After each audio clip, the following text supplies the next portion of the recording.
بسم اللہ الرحمن الرحیم۔ السلام علیکم۔ حکیم الامت حضرت مولانا محمد اشرف علی تھانوی رحمۃ اللہ علیہ جب کوئی دعا مانگتے اور آنکھ سے کوئی آنسو آتا تو حضرت ان آنسوؤں کو اپنے چہرے پر مل لیا کرتے۔ ایک مرتبہ ایک طالب علم نے دیکھ لیا۔ اس نے کہا، حضرت آپ کا یہ عمل کس بنا پر ہے؟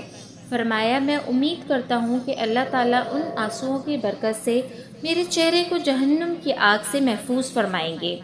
وہ بھی آخر طالب علم تھا۔ کہنے لگا، کسی کا چہرہ بچ بھی گیا اور باقی جسم کے اعضاء نہ بچے تو پھر کیا فائدہ؟ اس پر حضرت اقدس نے ایک حکایت بیان فرمائی۔ بادشاہ اورنگزیب عالمگیر رحمۃ اللہ علیہ کے وقت میں ایک وزیر فوت ہوا۔ وزیر کا ایک بیٹا چھوٹی عمر کا تھا مگر بڑا سمجھدار تھا۔ بادشاہ نے اس بچے کو دل لگی کی خاطر بلایا۔ جب وہ بچہ حاضر ہوا تو اورنگزیب عالمگیر رحمۃ اللہ علیہ اس وقت ایک تالاب میں نہا رہے تھے جو ایک محل میں بنوایا تھا۔ بچے کو دیکھ کر آپ کنارے پر آئے۔ وہ بچہ قریب آیا، سلام کیا۔ جب اس نے مصافحہ کیا تو آپ نے اس کی انگلیوں کو مضبوطی سے پکڑ لیا اور بچے سے کہا، میں تمہیں کھینچ کر پانی میں ڈال دوں؟ وہ بچہ مسکرا پڑا۔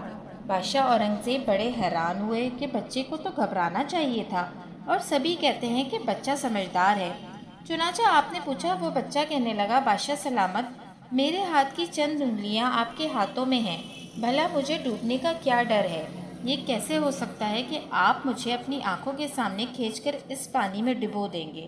یہ حکایت سن کر حضرت اقدس تھانوی رحمۃ اللہ علیہ نے فرمایا، اگر اس بچے کو بادشاہ کی انگلیاں پکڑنے پر اتنا اعتماد ہے تو کیا اللہ کی رحمت پر ہمیں اتنا بھی اعتماد نہ ہو کہ اگر وہ چہرہ جہنم کی آگ سے بچائے گا تو پورے جسم کو بھی جہنم کی آگ سے آزاد فرما دے گا۔ ہر دینے والا اپنی حیثیت کے مطابق دیتا ہے۔ بادشاہوں کے عطا یا بادشاہوں کی شان کے مطابق ہوتے ہیں۔ ہم بھی اللہ رب العزت سے بہترین حسن ظن رکھیں گے تو وہ اپنی شان کے مطابق معاملہ فرمائیں گے۔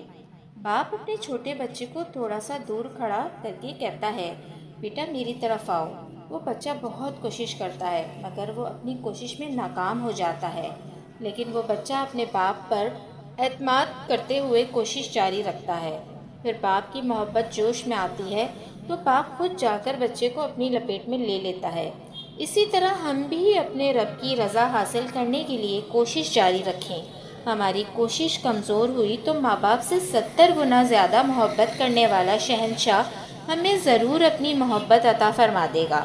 جب ہمیں اللہ تعالیٰ کی محبت نصیب ہو گئی تو ہم دنیا اور آخرت میں کامیاب و کامران ہو جائیں گے۔ جزاک اللہ۔ اگر آپ کو میری یہ ویڈیو پسند آئی ہے تو پلیز میرے چینل کو سبسکرائب کرنا نہ بھولیے گا۔